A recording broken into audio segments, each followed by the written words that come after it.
Now that didn't prevent over 50,000 people from dying there anyway, from starvation, slave labor, beatings, diseases, hopelessness. So let me tell you a little bit about the life there. Every morning at 6 o'clock we had a bell, roll call. They'd line us up in a big open field, totally unprotected from the horrible weather, 5 in a row, and they come around and count us. 1, 2, 3, 4, 5. They were always counting us because they were always afraid that during the night somebody might have escaped. Well, escaping from a camp like Bergen-Belsen was quite impossible. The camp was completely surrounded by 2 rows of electrified barbed wire.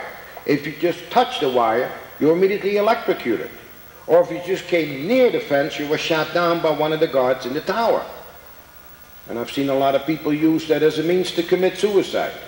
People who no longer wanted to live, they'd run up to the fence, they'd get shot, electrocuted, or both. And the SS men used to like to keep these people hanging there for a few days for everybody to look at.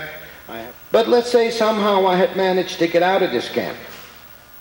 I was 14 years old at the time. I looked more like 7, nothing but skin and bones from the terrible hunger, dressed in rags.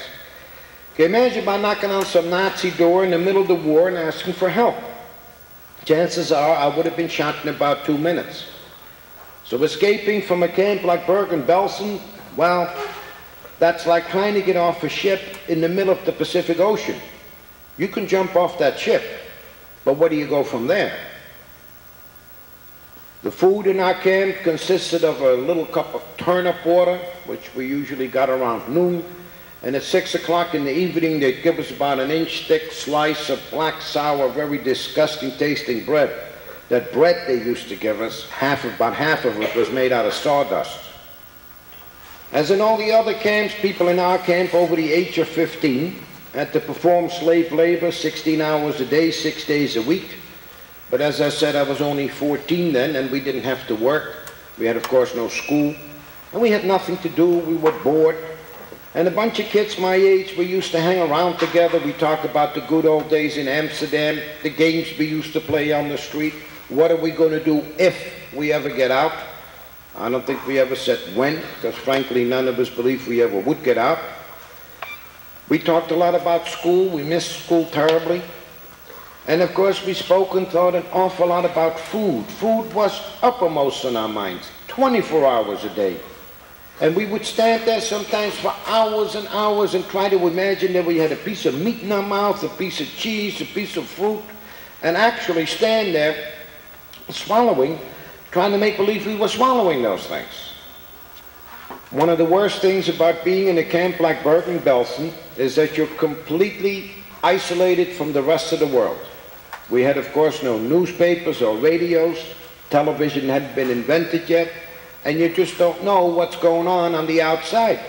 How's the war going? Is Hitler winning the war? Is he losing the war? Does anybody know we're there? Does anybody care we're there? Will we ever get out? And you can get this feeling of total hopelessness. I've seen a lot of men, more so than women, I don't know why, die from hopelessness. Men who, of course, physically and emotionally were in terrible shape, but might just have been able to hold on for a few more months till the end of the war, which, of course, we didn't know when that was coming. And they would just give up and they'd sit down against the barrack wall and go to sleep and just never get up again.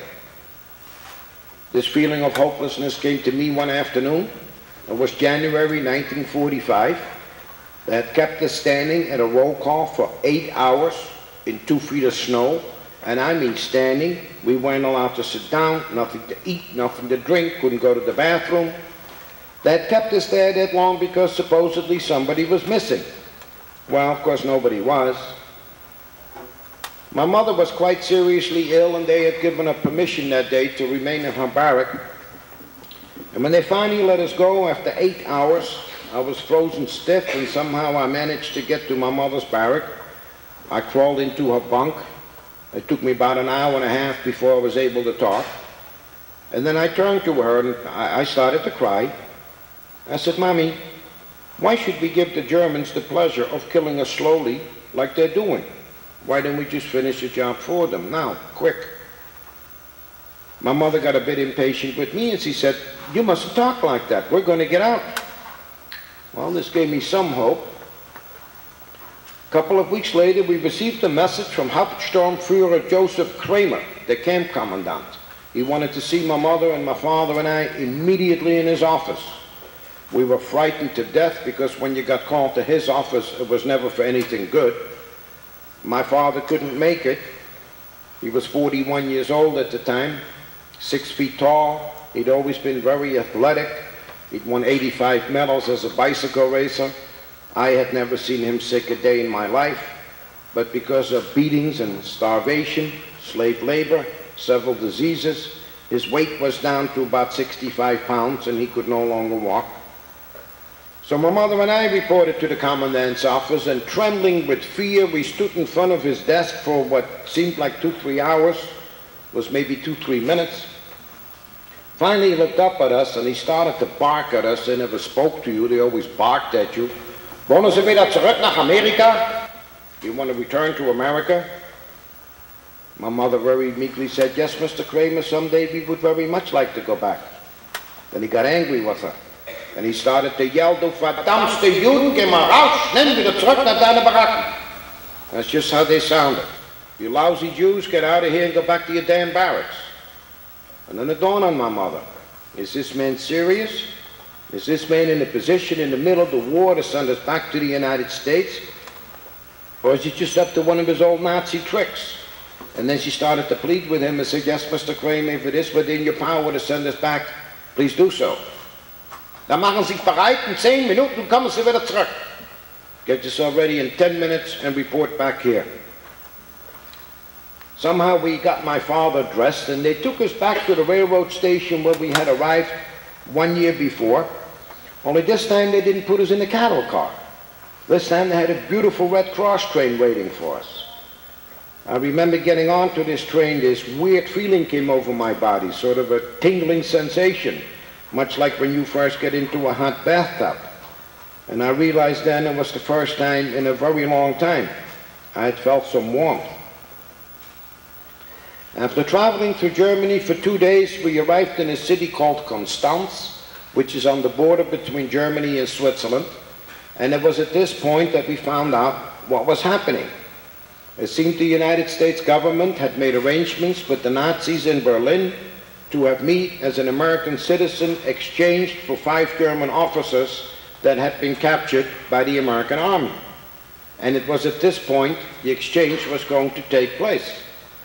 They told us to walk to the other side of the platform on this railroad station, and as we walked out of Germany into Switzerland, which was a neutral country, not at war, these 5 German officers came marching towards us and past us and into Germany, and the exchange had taken place. And suddenly, after having lived in a nightmare for 2 years, in a matter of 2 minutes we were free. And we were just overjoyed. Unfortunately, our joy did not last. As soon as the train pulled out of the station again, my father turned to my mother and said, "I don't think I can go on any longer, but knowing that you and Barry are free and safe and on your way to the United States, I feel I can die." They took him off the train and he passed away the next day in Switzerland. My mother and I weren't even allowed to go to his funeral. Everything was on a very tight time schedule and we had to be sent to Marseille, which is a harbor city in southern France on the Mediterranean, where they had a ship waiting for us to take us to the United States. We arrived in Marseille, it was about 1 o'clock in the morning. Some American Red Cross ladies came on the train and they were handing out coffee and hot chocolate. And they had these platters with them with these funny looking things laying on top, which I had never seen before. I had no idea what they were. Somebody told me later they were called donuts. And they are kind of funny looking if you've never seen one of those things. And they offered me one of those donuts, and very reluctantly I took a tiny little bite out of one and I said, "Hot damn, that's for me," and I ate 36 more. And then I got sick. A couple of weeks later, we arrived in New York Harbor. A lot of excitement, not for my mother and I, but we had about 500 very badly wounded American soldiers also on our ship. I remember passing by the Statue of Liberty. Some people were crying and some people were cheering. And there was a tugboat was going around New York Harbor. They had a loudspeaker on board and was playing over and over the big song of that particular time, which was sung by Bing Crosby and was called Don't Fence Me In. And that's why I got the title of my book. Well, there I was back in New York City, my old hometown, yet a stranger in my own native country, couldn't speak the language, just 15 years old, just lost my father. But I decided right then to try to put the past behind me, which frankly I have not been able to do. I just cannot forget it. I've tried to take advantage of the opportunities and the freedoms this country has to offer. And I've tried to live by the words of Anne Frank when she wrote in her diary in Dutch, "Ik geloof in het goede van mensen." Loosely translated, in spite of everything that's happened, I believe that people are basically good at heart. In closing, I would like to say I did not come here this morning to turn you against today's Germans. I came here to make you aware of something that happened. I'm sure you've heard that there are some people who say all this never happened, that it's all a lie. Every year, about 10% of the survivors die, and about 13 years from now, there'll be none of us left to tell you about this. And this is something you must know about, because you are, after all, young people. You are the future of this country and this world, and it's going to be your responsibility to see to it that something like this never, ever happens again. Thank you very much.